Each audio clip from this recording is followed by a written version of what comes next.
नमस्कार सभी को। किधर अनम्यूट करो।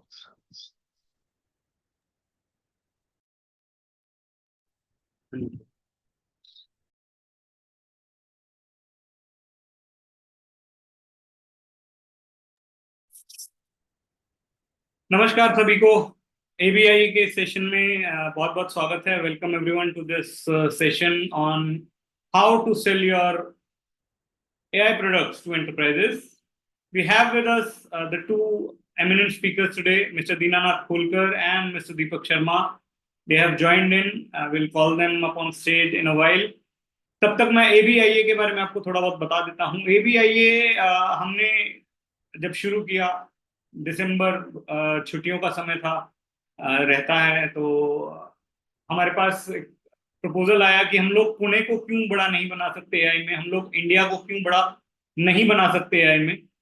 ये सवाल हमारे पास आया। The question came to us कि why not Pune, why not India.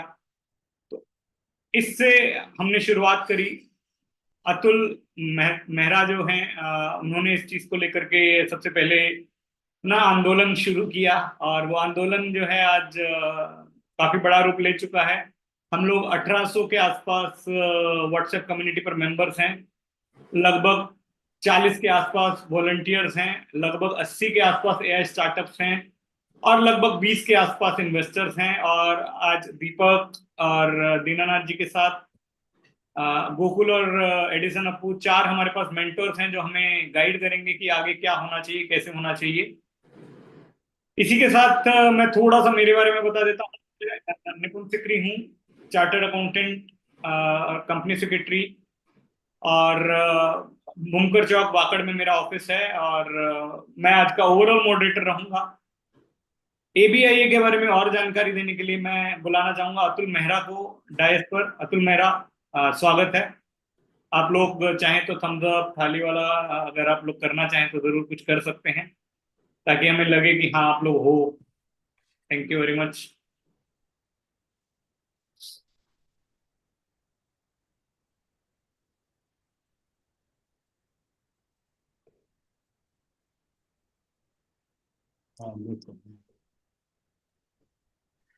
Yeah, so good morning, everyone. I not only kind of thank you and welcome you, but I also kind of appreciate that. I think it's a creators group which decided to come back on a Saturday and join this session.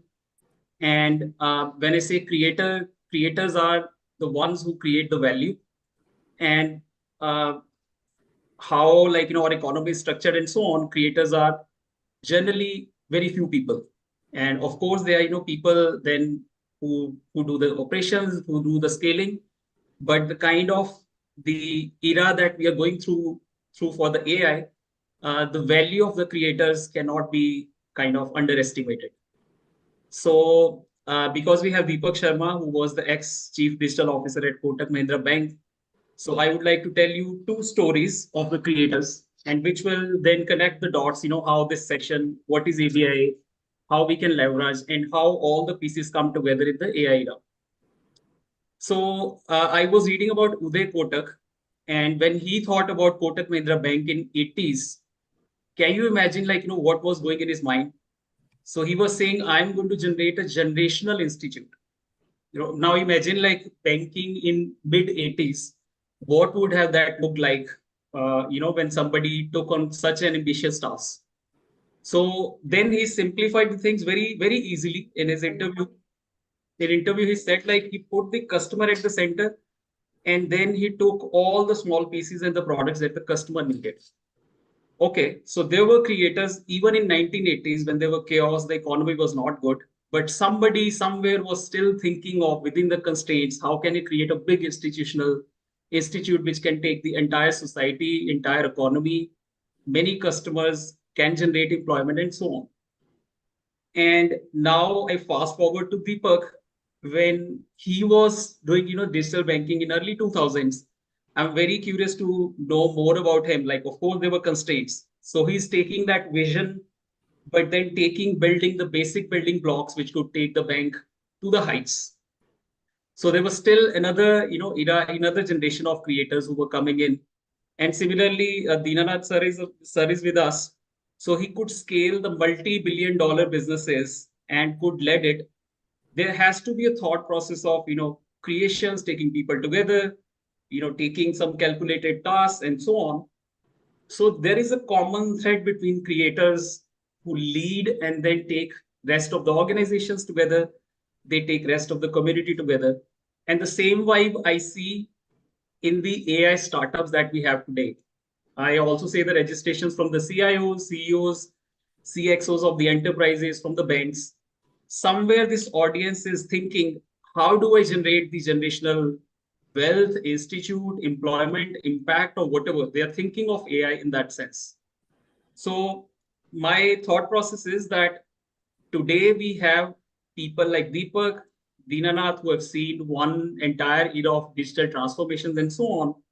And on the other hand, we have the generation of AI startups which are coming together, which are ready to create new kind of solutions which are not available earlier.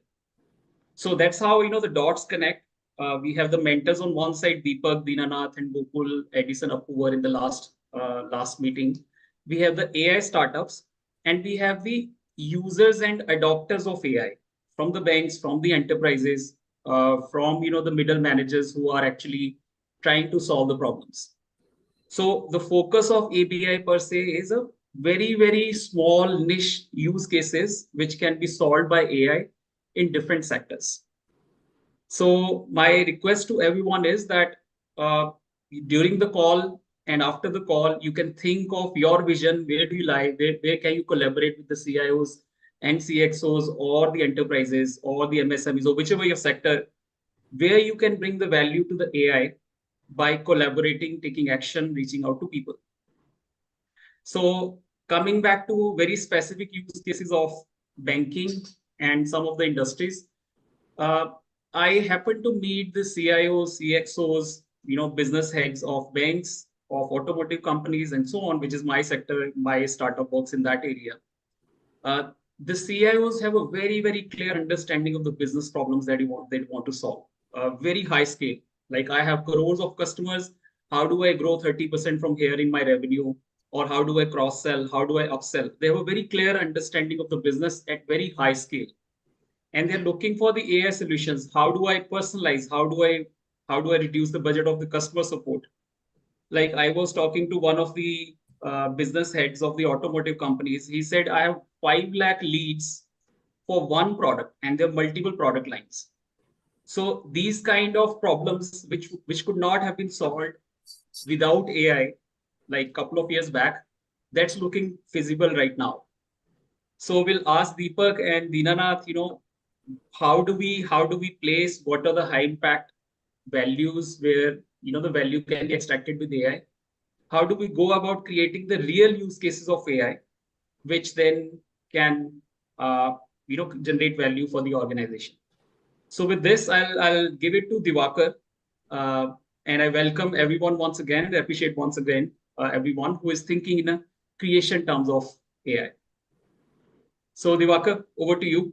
Thank you, Atul, for setting the context. I'll start off with we have work in ABIA. We have 4 pillars that we work on. One is to encourage collaboration amongst the AI startups. Second is to develop use cases for AI that can go into enterprise workflows, wherein we help the startups to pitch to the enterprises for work.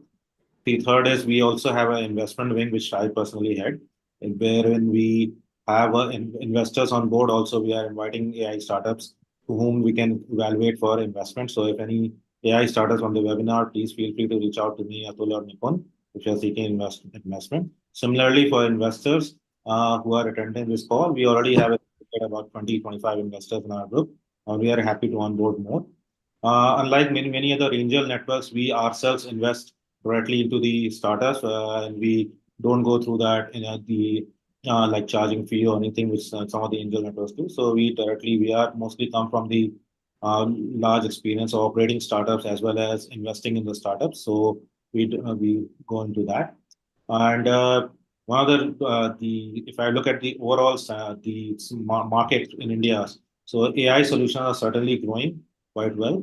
The AI ecosystem is thriving. Although we are still about 1/20th of what is there in the US in terms of funding and the scalability, but it is catching up because we have an immense talent pool available in terms of number of SaaS startups and just simply number of engineers who are available on the ground. So, and most of the global AI companies, they also have their development centers in India. So there is ample talent pool for which we encourage some people to come out and build solutions for AI, next gen AI solutions, which can be beneficial for the enterprises and create a win-win situation. So with that, I now pass on the mic to Rohit, who is a consultant who comes with a vast experience in consulting. So Rohit, why don't you introduce yourself and then you take the floor. Hello.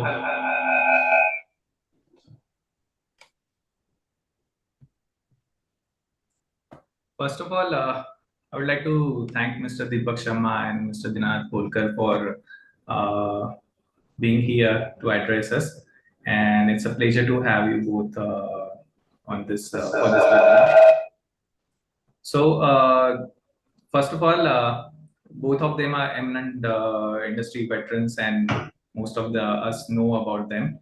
But still, for the sake of having the introduction, Mr. Deepak works as a board member and CXO advisor of several large and growth stable global and Indian firms with special focus on incubation and growth of new businesses and financial services, especially AI, Gen AI, cybersecurity, SaaS, fraud, risk, and identity management, digital transformation, as well as platform development. But no one else can better introduce them than themselves. So I will just request Deepak sir to, in 2 minutes, maybe can introduce himself so that a broader audience can know the things he has done and what are the things he are impacting in the industry. Please. Oh, thanks, Rohit, Atul, for all the kind words. But I'm as much of a tech enthusiast and a learner as all of you are. Because I always believe that the day you stop learning is the day you start decaying. So I guess learning is the only way to stay relevant and keep looking at the future. And yeah, I think whatever I've done in the past, that's all part of the history books. But I think I'm more excited about the future and prospects of how technology can serve 1 billion users in a country like ours, drive not just superior experience, but drive a better financial inclusion model, be it from credit, lending, risk, security, fraud. So I spend a fair amount of time now helping growth stage companies while I'm on the board of a bank and also a couple of other board roles. So I guide obviously a lot of financial institutions who are at the growth stage or the listed companies to see how they can reimagine their business through technology lens. Thank you, sir. Of course, we will be talking about this and listening from you and Dinanath sir. To start with, Dinanath sir, Mr. Dinanath Polkar is a professor of practice, board member, and independent advisor, and former senior vice president of Tata Consultancy Services. He's guiding organizations on their digital transformation journey. Dinanath sir, we'd like to hear from you about your journey and what are you doing and how do you contributing in the entire industry growth now? Thank you, Rohit, and thank you, Atul and team for inviting me for this session. It's a pleasure to connect with all of you. As you rightly said, I spent quite a lot of my career at TCS, almost 34 years, did various roles. I was instrumental in setting up the data business at TCS, data warehousing, data mining, and later on managed the data analytics and AI business. I have managed various other businesses at TCS, including the BPO business, including managing many of the Wall Street customers. And my last role at TCS was to manage partnerships with a lot of tech partners, right from the big ones to the smallest one, including startups that we had in our ecosystem. end of last year, I decided to move out of corporate and focus on some things that I wanted to do. In the Pune ecosystem, I am very actively involved with NCCI. I chair the IT and ITAS committee. I am also the research track for Pune International Center's science, technology, and innovation ecosystem. So these are two volunteering activities that I do.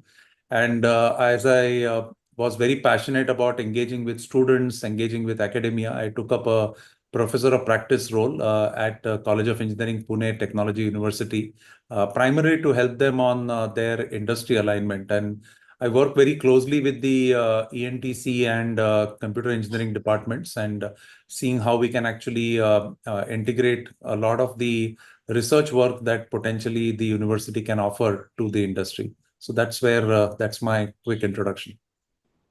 Thank you, sir. So I think since we, without wasting time, we can start with the session now. And to set a tone for our audience and the speaker, the entire theme of the session will be based on AI adoption for CXOs and entrepreneurs, high impact use cases, scaling AI startups and investments, and AI ecosystem as a leverage.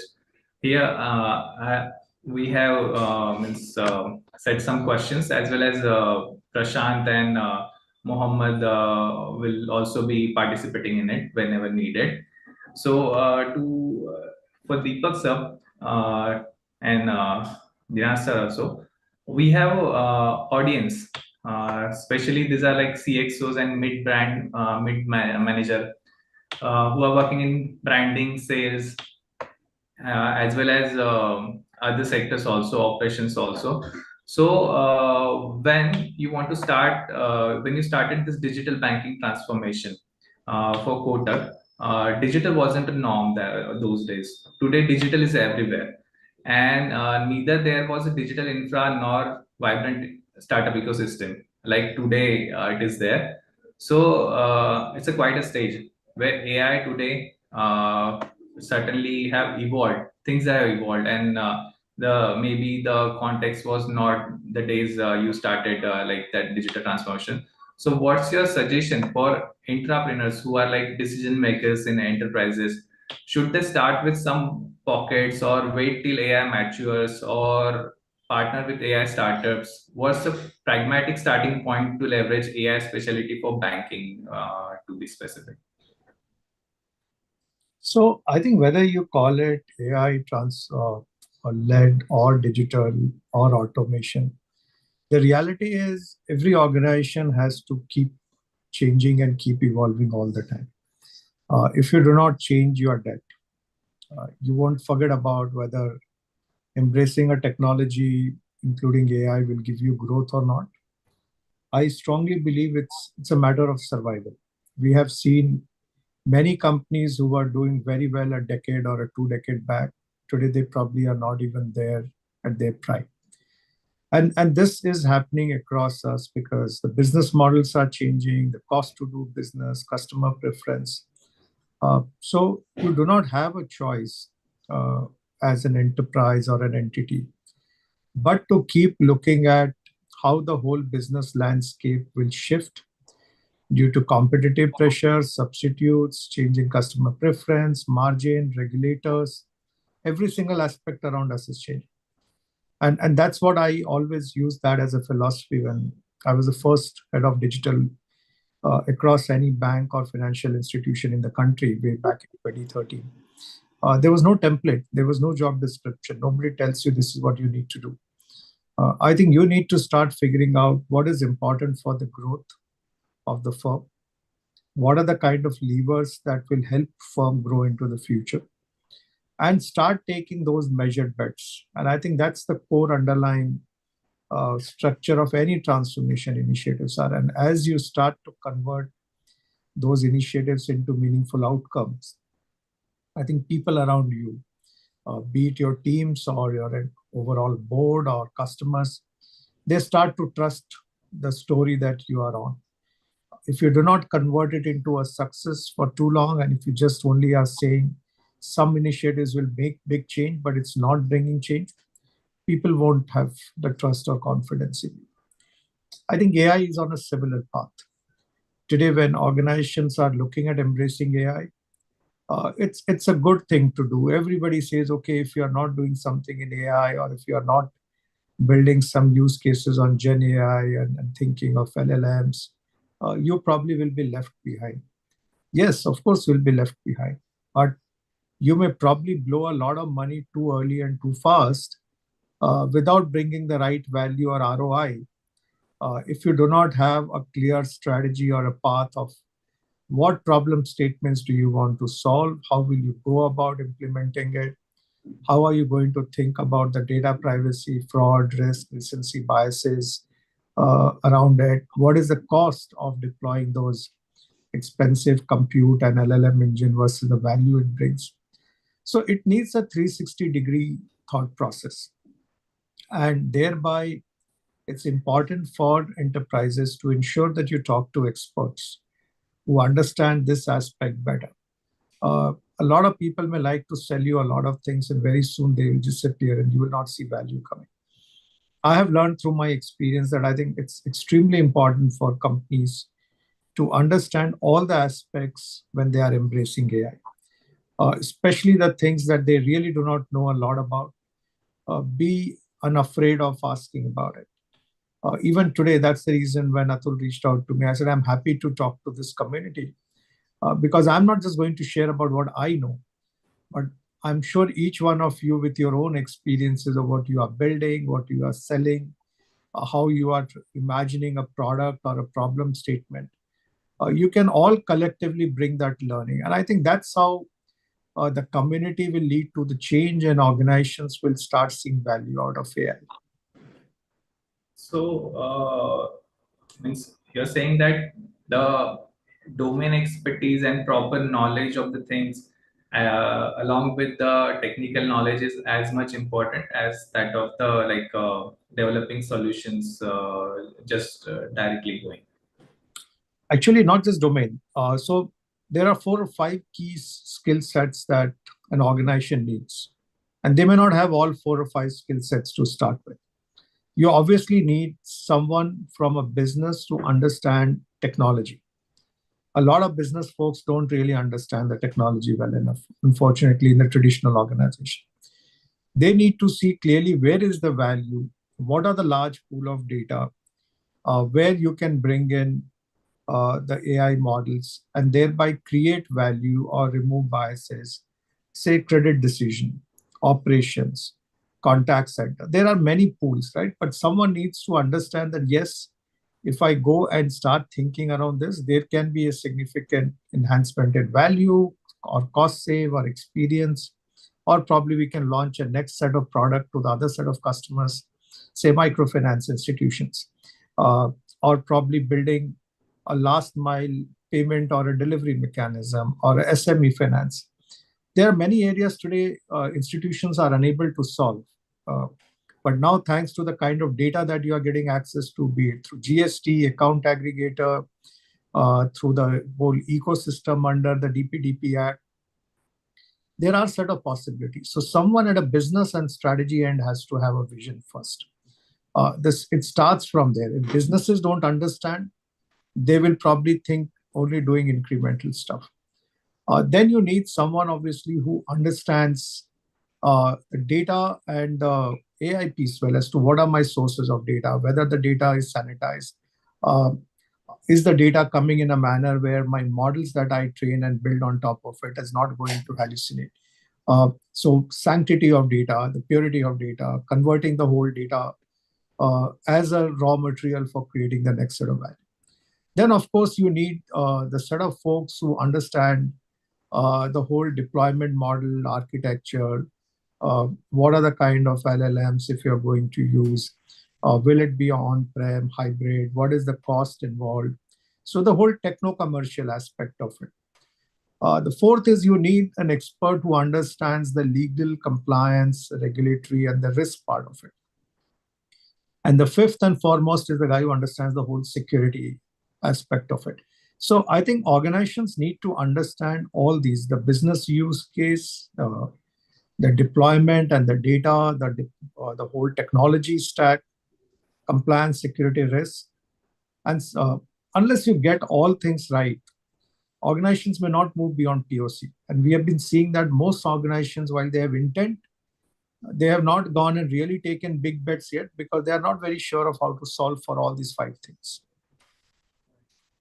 Thank you. That was very insightful. Dinar sir, you have led like multi-billion-dollar global businesses and transformations, and now you are chair of IT at MCCI, which is a renowned organization. For someone as say CXO or mid-manager in any industry, where do you see they should start adopting AI? What leverage can it give the CXO individually for their organization to grow? Will tie-ups with other partners in ecosystem expedite it, or should they focus on like internal development? What will you say on this? So I will give a slightly different perspective. One of the things which is there is things are changing very fast. And it is always good to be listening, hearing about what people are doing.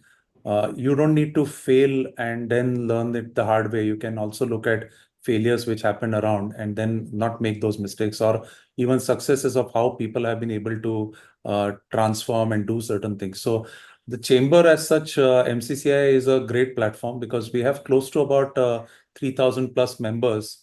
And one of the things which I have learned, especially after I moved out of corporate, was to get a complete spectrum, because we have big companies like a TCS, which is a member, to very small and very micro size businesses. And it's a very wide spectrum of members that we have. And hence the learning through many of these interactions is quite phenomenal.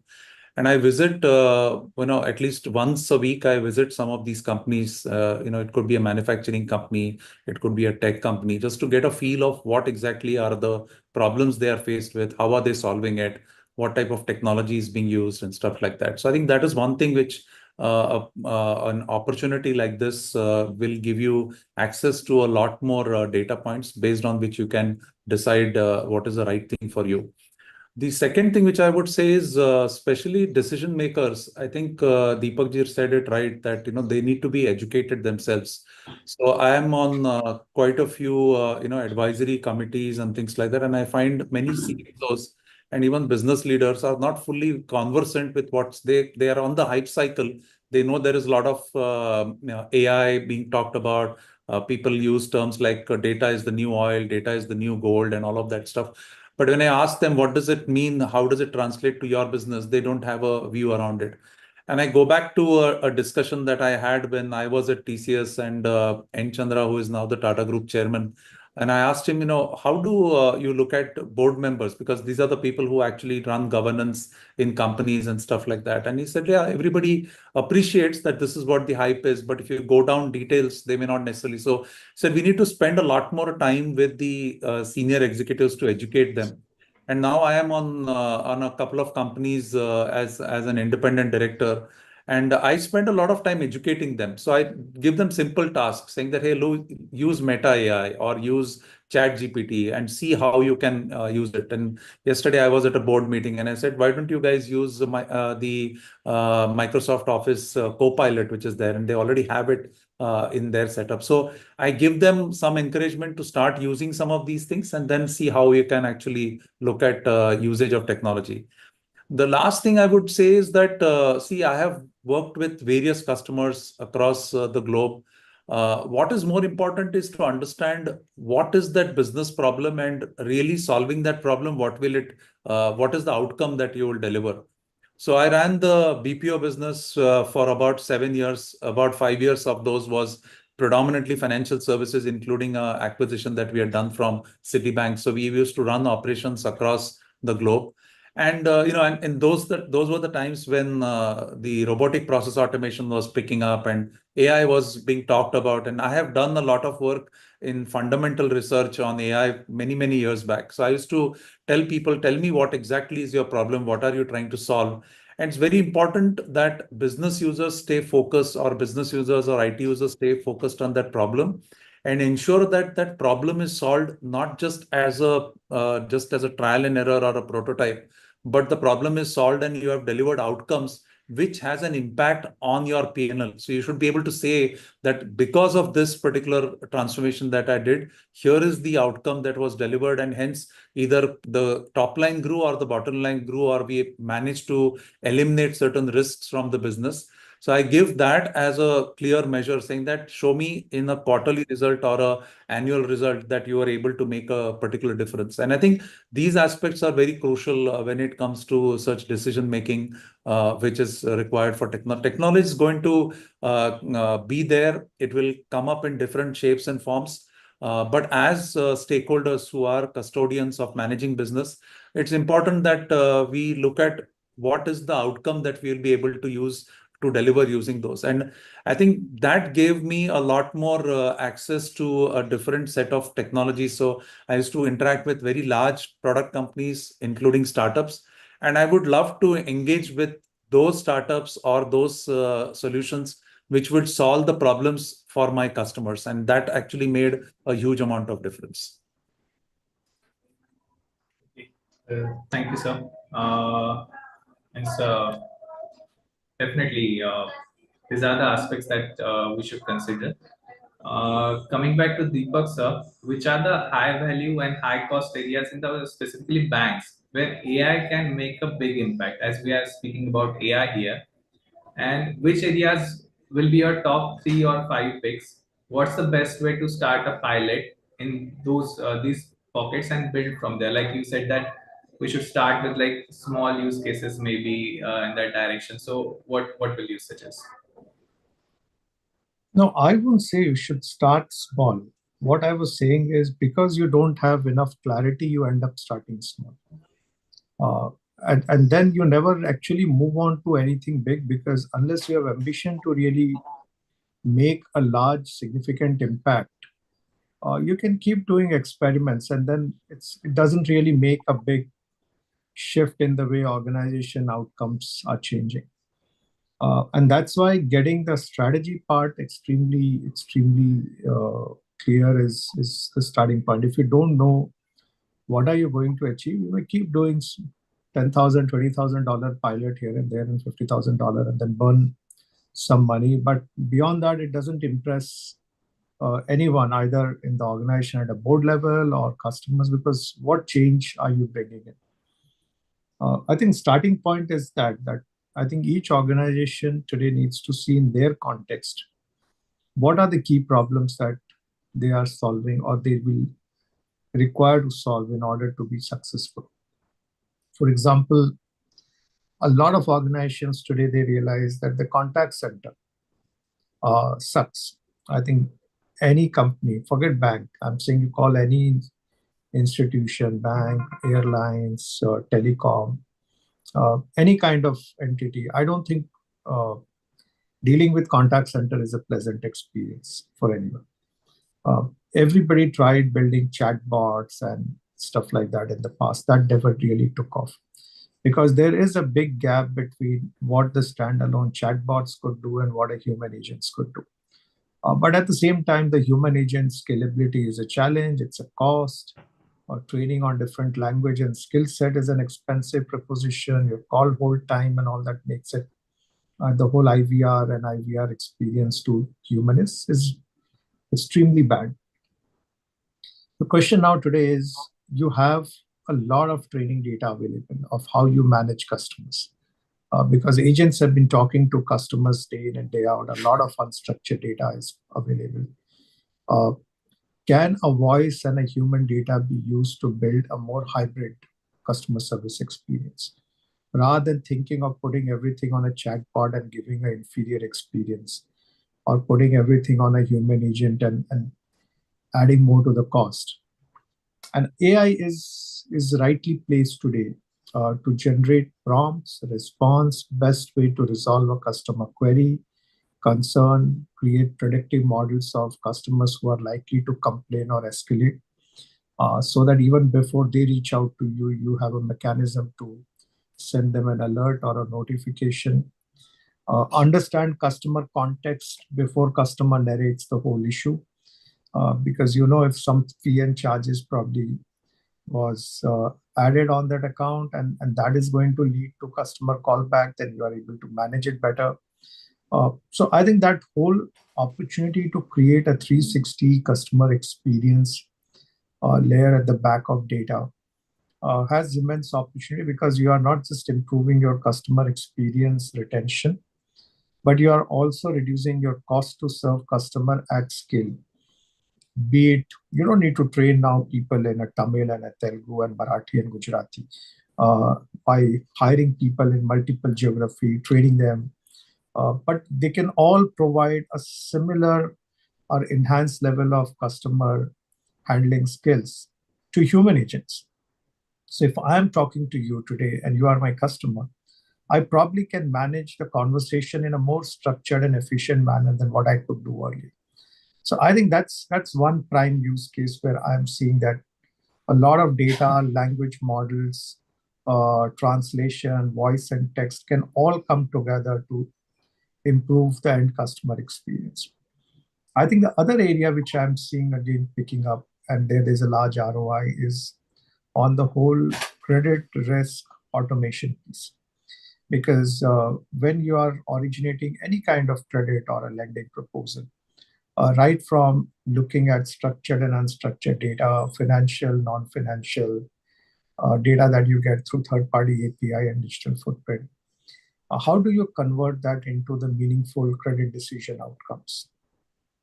So you have a land record, property record, factory data, financial statement, GST statement. You're getting a lot of information. Finally, that information has to get converted into a decision of not just go, no go, but what credit limit, what collateral, how much more information do you require? And that makes the whole credit decision far more consistent. And every institution, if they can save 10, 20, 30 bips on their credit cost, that's also a huge financial saving for them, apart from reducing the risk, overall bringing underwriting efficiency, and taking this into operations, and then the whole customer journey life cycle from collections. So credit origination to managing to collection is the second big opportunity I see, not just for banks, even for NBFCs or for any lender in this country. Because I think we'll all continue to become more and more data rich thanks to a larger digital footprint. So I think these, I would say there are many others, but if I have to just pick two, I would rather take these two as my prime case, while one can use co-pilots for code generation, for marketing, creative automation, and some part on the security and the risk front. But those probably can come later in the day. But as an institution, I would say just if you have to pick up the first two, pick up where you see the maximum bang for the buck for the investments that you make.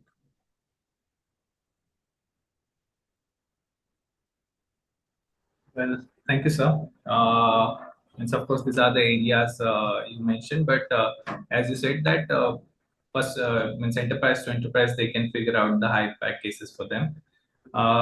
We are running out of time, so we have to hurry up now. So I will just speed up the questions so that we should get all the information from you as much as possible. Dinar sir, how is the MCCI supporting enterprises in becoming more efficient, competitive by adopting tech, the right AI opportunities? Do you run any pilots or help them in scaling? And especially, how can a collaboration between MCCI, ABAI, and banks accelerate pilots and AI adoption in general? Quick. So first, I'll give a view of MCCI itself as a chamber, right? It has the way it runs is it has committees which are focused on industries.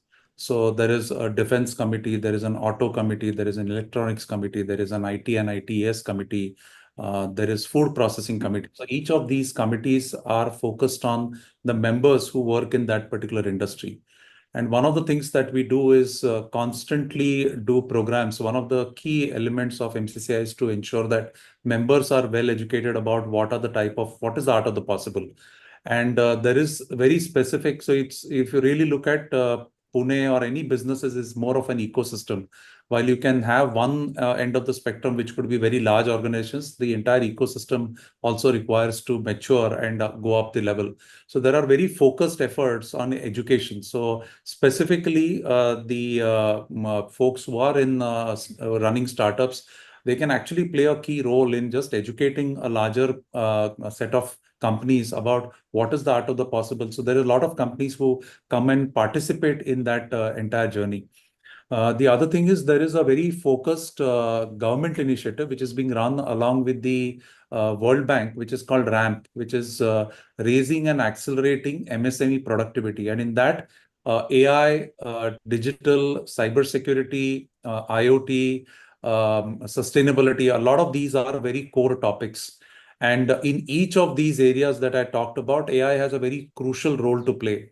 So while you might look at, okay, I'm solving this particular problem, but you can also complement somebody else. So like we are running a very interesting initiative on ensuring that these members, or in general, the industry is becoming more cyber resilient. How can AI play a role in making the entire defense, the cyber defense, more effective?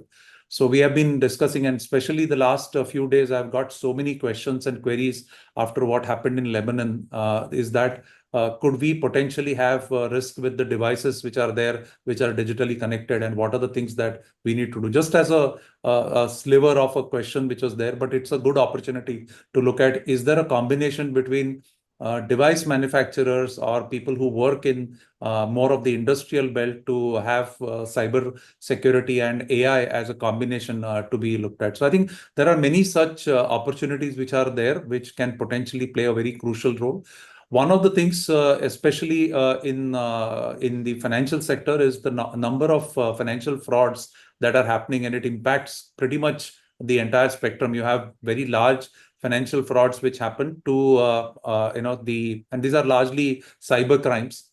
You get so many calls, fraudulent calls and things like that. There are mechanisms that you can build in which can help especially people who are more vulnerable to be able to address those type of things. So AI in context of cyber crime could be a good opportunity to scale up and avoid certain things. And there could be many other opportunities which can be developed using the committees which are there, because committees have experts in domain. So I don't want the AI experts to think that they will become domain experts. If they can collaborate with the specific industry, then they could understand a lot more problems which are there, and then take help in addressing those particular problems with AI solutions. Thank you, sir. Definitely, ABAI and MCCI should explore all the opportunities that we can work in AI together. Deepak's last question, a direct one. Will AI likely build huge returns for investors and founders? And what kind of revenues new startups should look at for scaling up in maybe 3 or 5 years after starting? See, I think I would not put revenue as one of the key measure initially. If you're a startup, I think one has to be very clear as to what space within that are you going to play. Because getting to understand the domain piece will be extremely useful if you are building a successful business. So for example, you cannot build foundational models anyway. That's gone. That's done by the large global players, right? On top of it, there are people who are building the whole AI platform for auto-generated insights and creating backend automation. Those are again like investments of few $100 million plus that has gone into it. So I'm saying that's the level to play of creating large platforms. So if you are an early stage startup and you do not have access to huge capital to build that, then comes the question of, can you create the set of value added domain specific use cases? So if you understand marketing well and you understand the marketing cloud and creatives and digital marketing, then can you start focusing more on AI for marketing solution? If you understand the risk better or a reg tech better, then how do you look at the whole fraud risk analysis reporting better? But I think the way I'm seeing is AI is going to get embedded more and more into what firms do than AI being a subject in itself if you are a startup.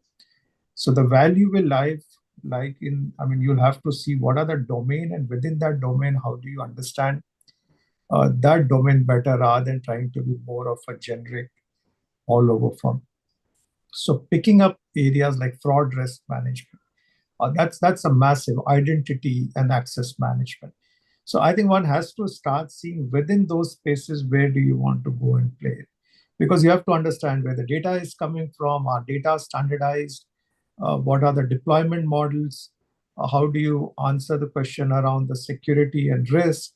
And each of this requires a lot more of thorough handling than just getting fancy to say we are using an OpenAI or a Mistral or some of those Llama or other LLM models or other generic cloud model. And I think that domain, if you build expertise, will be difficult for others to copy in a short term. That can be your unique sweet spot. So if you are a founder building a company, extremely important to find these two things and combine it together and test it out with few clients and see how you can scale it up. And those who can scale it up will definitely see a significant value and opportunity as long as you are continuously learning, improving, both on accuracy of your models and also on the security and the deployment structure.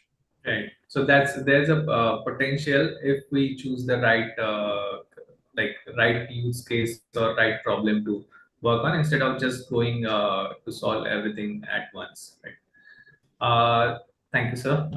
Dinar sir, for you also, do you see a minimal AI startup can go and be a global player, and should investors look at them with that perspective that okay, they will get a big return on it, and it can go like really big enterprises starting from minimal?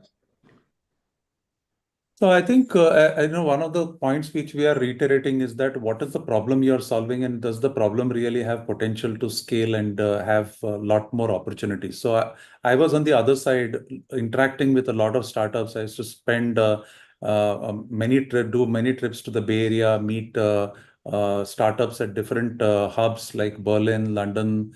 Also interacted with some of them in Israel, plus some of the incubators that are there in the IITs. I used to interact with a lot of them.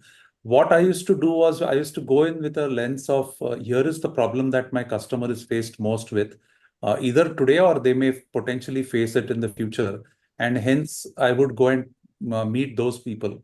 How would it be easy for me to identify such ones? Because large organizations like TCS, for example, or any other IT company, they have a network of all these startups. So TCS, for example, has a very interesting setup called COIN, COIN. It is Co-Innovation Network.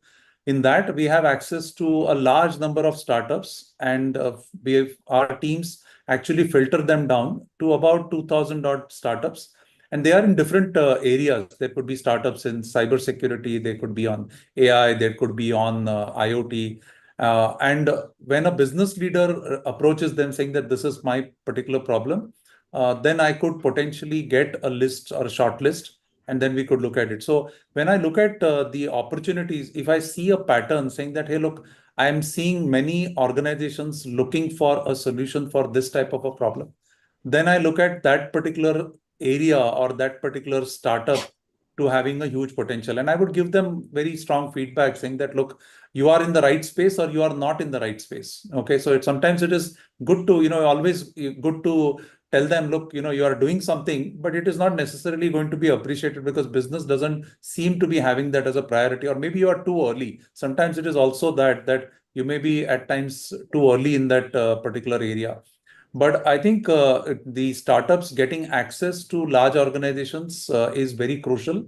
And hence that partnership dimension of working with people who have access to those type of customers is very crucial. Because, as an example, if you work with, say, the Fortune 1000 or Fortune 2000 companies, they will have many opportunities to replicate. If you find a solution in one area, they have multiple businesses where they can replicate, and hence naturally enable the scale for the startup. That's a very insightful information from both of you. We are actually short on time, and we are getting many questions from audience. So I would have liked to go on for this for many hours, and look forward to building upon this conversation in future. Thanks again to Deepak sir and Dinar sir. Over to you, please. So we have a few questions from the audiences. बहुत बहुत धन्यवाद रोहित, दीनानाथ और दीपक, सबका बहुत बहुत धन्यवाद। बहुत ही ज्ञान की प्राप्ति, ऐसा लगा ज्ञान गंगा में डुबकी लगाई हमने।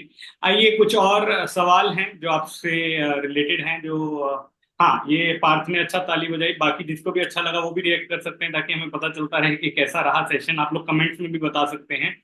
और सबसे पहला सवाल हम लेते हैं हमारे सबसे एक्टिव वॉलंटियर का, प्रशांत हेगड़े। प्रशांत से मैं निवेदन करूंगा कि अगर वो अपना माइक अनम्यूट करें और जो उनका सवाल है वो पूछ लें। Hello, Deepak sir. Hello, Vinod sir. So, sir, my question is out here in BFSI domain, right? Is there any problem that could incur? Can the traditional infrastructure support the artificial intelligence solutions for AI today? Because from the cybersecurity perspective, solutions as well as for any other solutions, I've seen that there has been certain things in the traditional infrastructure wherein the onboarding at times do not happen. And even if it does happen, there has been some sense of non-performance over there. So what's your take onto it? Or do you really think that there needs to have a gap assessment done before providing or before onboarding any AI solutions out there? What's your take onto it? धन्यवाद प्रशांत। अब मैं अगले सवालों के लिए निवेदन करूंगा कि 20 सेकंड में सवाल हो, और दीनानाथ जी, दीपक जी, आपसे अनुरोध है कि 60 सेकंड में आप लोग जवाब दीजिए। दीनानाथ जी, इसका जवाब आप दे सकते हैं please. Yeah, so I think so the question was very specific to the financial sector, and as I said, risk management is a very big area. And I used to run data analytics and AI business for TCS, and a large percentage of my teams used to work in this area. And also there are significant amount of efforts which are being spent by banks on compliance related matters. And a lot of effort, legal effort, a lot of manual effort goes into this. Looking at the balance sheet of companies and looking at how much are they spending in this particular area could give you a very good sense. And it varies from organization to organization and also region to region, because regulations keep on changing. And in context of the change, the amount of time it takes to adapt to that change, I feel that usage of AI solutions in those areas which could be quick to learn and to implement could play a very crucial role. And it is across different types of product lines that I've seen this type of spend being done by many of these financial services organizations.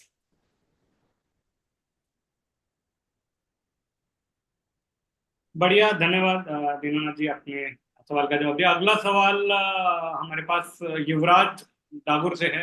युवराज, अगर आप अपना camera on कर लेंगे तो आप ऊपर आ जाएंगे और मैं आपको अनम्यूट कर पाऊंगा। रुजुता अगर सेशन में है तो आप भी कैमरा ऑन कर लीजिए। आपका एक सवाल है। वीरेश धवन, 20 सेकंड में सवाल पूछिए। चलिए दीपक, आपके लिए अगला सवाल मैं रुजुता का ले लेता हूं। जिसने भी सवाल पूछना है प्लीज हाथ खड़ा करके कैमरा ऑन रखिए, ताकि आपको पैनल पे आके मतलब जूम कॉल पे आके मौका मिले। दीपक, आपके लिए सवाल है। Can you please help us understand regulatory views in India regarding adoption of AI in regulated industry such as banking and financial market? RBI SEBI क्या इसके बारे में कुछ बोल रही है? क्या इसके बारे में कुछ सोच रही हैं कि एआई आएगा तो, क्योंकि जॉब्स का जाने का सबसे ज्यादा खतरा है, तो उस पर कुछ रेगुलेशन आ रही है क्या कि इतना ही एआई लाओ, इससे ज्यादा एआई मत लाओ? I think there is no such thing. See, regulators cannot get into space of prescribing. In India, if you see, regulators always issue guidance, but they do not prescribe. And whether you bring AI or not, it's like regulators never said go to cloud. Regulators don't say bring AI. All I think regulators are keen is to say how are you safeguarding the data privacy from overall risk and compliance. Regulators will ensure that even if you are using AI for any of the use case like we spoke, a credit decision or a call center, you have to ensure that there are no biases there. Regulators, when they come and audit you, you as an individual, as an executive leadership, is responsible finally for whatever decisions and outcomes are taken. So to that extent, you can use any technology, but accountability will rest with human. You cannot say because of some technology, some decisions were taken, and that's how we don't know. Sorry, regulators won't accept that as an answer. So you may choose to go on cloud, but the security is still your responsibility. Infra is still your responsibility. Hardening of that environment is still your responsibility. So regulators are, you may use a vendor to outsource certain things, but still, as a principal, it's your responsibility. So I think for any technology adoption, only thing what regulators are extremely keen to see is if you are doing any of such initiatives, how well do you understand? Do you have capability to understand the impact or assessment of that? You can't go back and say just because some vendor or some external guy told us we did it. And that's why my first point was financial institutions will have to understand the domain reasonably well themselves before they go on that path. Second, regulators accept that AI cannot be a black box. So the auditability, traceability has to be part of any AI model that gets deployed. And thereby, you should be able to demonstrate the algorithm and how the certain outputs got generated or created, and ability to go and work backward. So I think things like those is extremely where regulators will step in. But they won't go and prescribe anything as granular or specific as percentage, people and all that. No, they won't do that. One thing I'd like to add, we have made a very big success story out of the payments scale up that we have done. It's just not possible to do with humans, right? A lot of operational rigor that goes into the entire payments networks and stuff like that is all controlled and managed with a lot of AI solutions that are there. So I think one has to reflect back on the fact that, the nature of our country and the type of things which it requires, we will not be able to solve just by not using AI. So even solutions like Bhashini, and I will encourage all of you to look at what the digital public infrastructure has been built and how it is getting integrated into various services and products that are getting produced. I think that would definitely help you. And I'm very encouraged with the fact that our leadership team is also very actively promoting and encouraging that being used not only just in India, but globally as well. So I think that's a good lesson for us to learn and see what we can replicate in our own businesses. धन्यवाद दीना जी, दीपक जी। अगला सवाल हमारे पास मनीष भाले से। Manish 20 second में आपका सवाल पूछिए। दीपक दीना लगता है सही, 60 सेकंड में प्लीज जवाब दीजिए। Thanks everyone for such a knowledgeable session. My question is to Mr. Deepak or Mr. The other panelist. Is currently we see AI and cybersecurity are being AI being feeder to the cybersecurity issues within the organization. In future, how do you see AI and cybersecurity solutions helping each other to make sure that organizations are more safe and secure in any segment that we see? No, so I think, see, like as I was saying, AI, what we are going to see is more of an embedded AI rather than standalone AI. So any solution today we talk about, which includes cybersecurity, over a period of time, you will have to build your complex algorithm for monitoring, threat assessment, whether, and you are getting so many signals, humanly it's just not possible for someone to go and monitor it.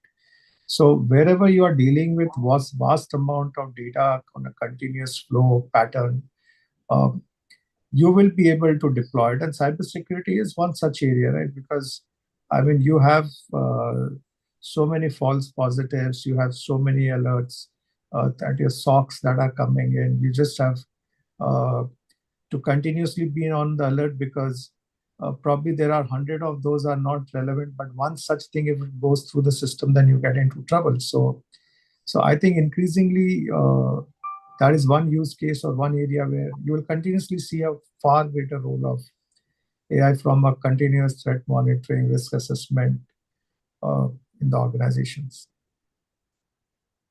धन्यवाद दीपक। अगला और आखिरी सवाल विरेश धवन की तरफ से। Viresh 20 second में please सवाल पूछिए। Sure, thank you. So, hey panelists, my team has been working on very high value use cases on AI. Okay, but what we've realized is कि अगर आपको कुछ high impactful बनाना है, so you need to have a specific data set. You need to tailor it out to these organizations, and sometimes you also need to co-build with them so that the application has an impact in the context that the org wants to use it. So my question is, how do we foster a relationship wherein we are able to build with them, have a connect with them to identify like, hey, okay, these are the sources where we can source out the information. These are the things where they can help us get an entry. And what's that entry barrier? How do I break it? So let me give a shot at this. So we've been working with quite a lot of such startups and such situations that we face. One thing is very clear, that you have to keep in mind that you are able to clearly segregate out what have you learned from a particular environment and have the complete explainability towards it, because you don't want to get into a situation at a later stage where you have co-created, co-built and things like that. But when you go, because obviously you can't survive only on one customer, you'll sell it to other customers as well, the solution. And you don't want to be at a risk where somebody gets back at you and say you had an IP infringement, or you have learned a lot of these things on my environment and hence you are using it and you can't use it. So having that segregation is a very crucial aspect. So an example was not necessarily in the banking context, but in the life sciences and pharma context, where my teams had built solutions for clinical trials and pharmacovigilance, where we had to clearly bring in the solution, show what we have learned on a particular customer's environment. When we go out, we would clearly say that these are the learnings which are not necessarily going to be carried forward. And I used to have that governance with the team. So I think the governance aspect of an AI startup is a very crucial aspect. The entire, it is good to build it right upfront on looking at what are the type of risks you would carry with that type of setup. And also, as I said earlier, the ability to actually partner with organizations which already have the trust of the customer, they are willing to get in the right type of solutions and things like that, would be very crucial. And I had done something similar here in Pune with Bajaj Finserv, where I had got a startup from the Bay Area to work along with them on a very specific problem. And they were able to get them on board because they had a very strong relationship with TCS, and hence the recommended startup worked very well for solving their problems. So I think these are two things that I would say. धन्यवाद दीना जी, धन्यवाद सभी का। इससे पहले कि मैं अतुल को hand over करूं, मैं चाहूंगा हमारे मोस्ट एक्टिव वॉलंटियर्स में से मोहम्मद लोखंडवाला एक अपने विचार रखें 30 सेकंड में। कैसा रहा session? Yeah, I think the session was extraordinarily good. We got tremendous insight, something that all of us, at both from the startup point of view and from the CXO point of view, we have this need for getting information from people who have done it, right? And both of the panelists have got such deep and wide knowledge that I think only in this session we could have got that insight. And I think that, from the point of view of startups, I think what Mr. Dinanath is saying and the institution with which he is associated, I think this is going to be very helpful to all the startups who are there today in this session. Because what I realized that I didn't know about this organization, and I think this is a great bridge between startups and potential customers, right? And potential sources of information that we can get in order to validate our products, as a startup.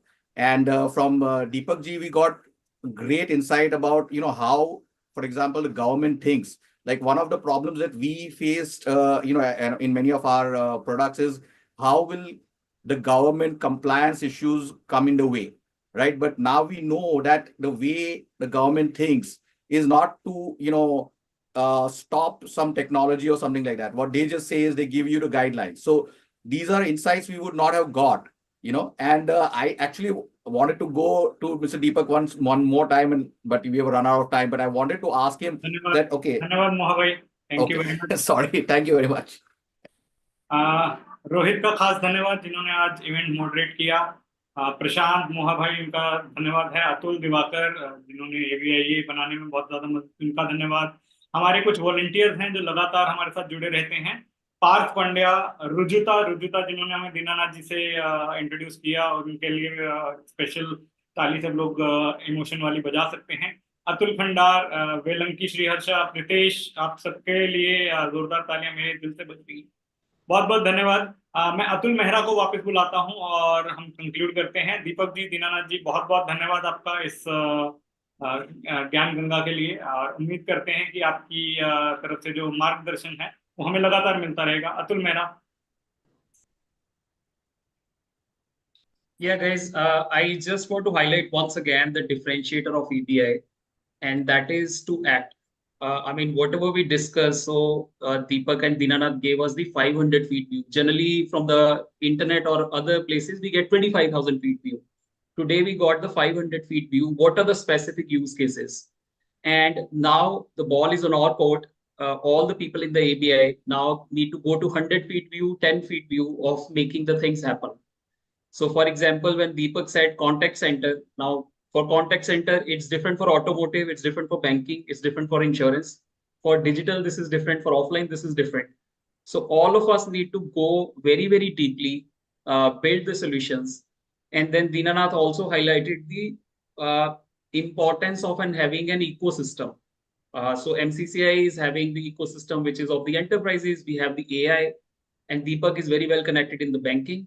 So all our IAS startups, even after the meeting, this is the event is only 5% of our work. 95% of the work for the builders, for the creator, is to build very specific, very narrowed down use cases, and then collaborate with the ecosystem with Deepak, Dinanath.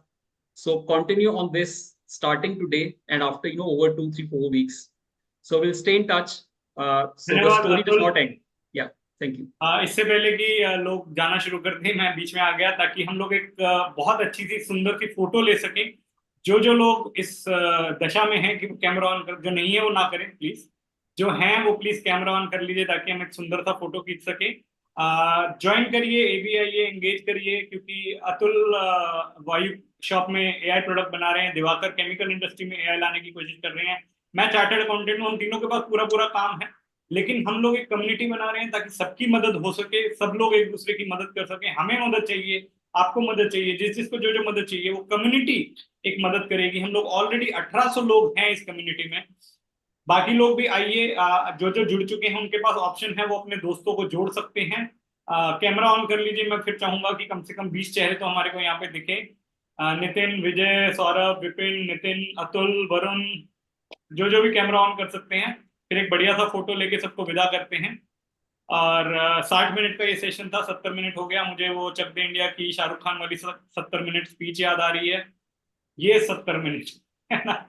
चलिए, बहुत बहुत धन्यवाद. एक smiling face के साथ सब लोग आ जाइए कैमरा पर. मैं चश्मा उतार लेता हूँ, उसमें ज्यादा सुंदर आता हूँ. एक सेकंड और दीजिए मुझे, एक और ले लेते हैं फोटो. स्माइल.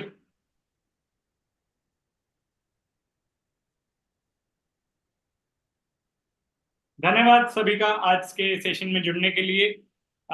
वैखरी खंडर, आपको 10 सेकंड दिए जा रहे हैं. प्लीज आप कुछ बोलना चाहते हैं, कहाँ हैं, बस मुझे ढूंढना पड़ेगा.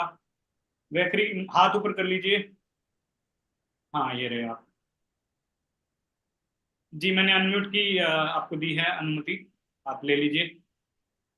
आपको अनम्यूट करना होगा अपने आप को. वैखरी, आप नहीं बोल पा रहे. जी बोलिए. Sorry, it was with the name of my daughters. She was sitting in beside of me listening all this conversation. She's just 11-year-old and wanted to do something in the air. And Dinanath sir, I would like to say it was a very insightful session, both Dinanath and Deepak sir. And Dinanath sir, I heard you a lot in the that event which had happened. I'm the part of Pune PMCA, that group, and I talked to you quite a bit the last time when I attended the event. So thanks very much for that, and I would like to connect you for the future updates also. धन्यवाद सभी का धन्यवाद। संदीप पाठक का एक message मुझे मिला है, Yotta से आए हैं वो हमारे लिए, उनका भी स्वागत है, बहुत बहुत धन्यवाद। आज का ये सेशन यहीं बंद करते हैं। इसके बाद हम लोग एक वॉलंटियर मीट रखेंगे, ऑफलाइन रखेंगे। जो आ सके जरूर आइए, वॉलंटियर हमें चाहिए क्योंकि बहुत सारी चीजें करनी है। 3 पार्ट है हमारे, एंटरप्रेन्योर्स, वीसीज और गवर्नमेंट, इन तीनों को इकट्ठा करना है ताकि पुणे को हम बड़ा बना सकें। वैखरी, आपका बहुत बहुत धन्यवाद कि आपने पापा को अपना लैपटॉप यूज करना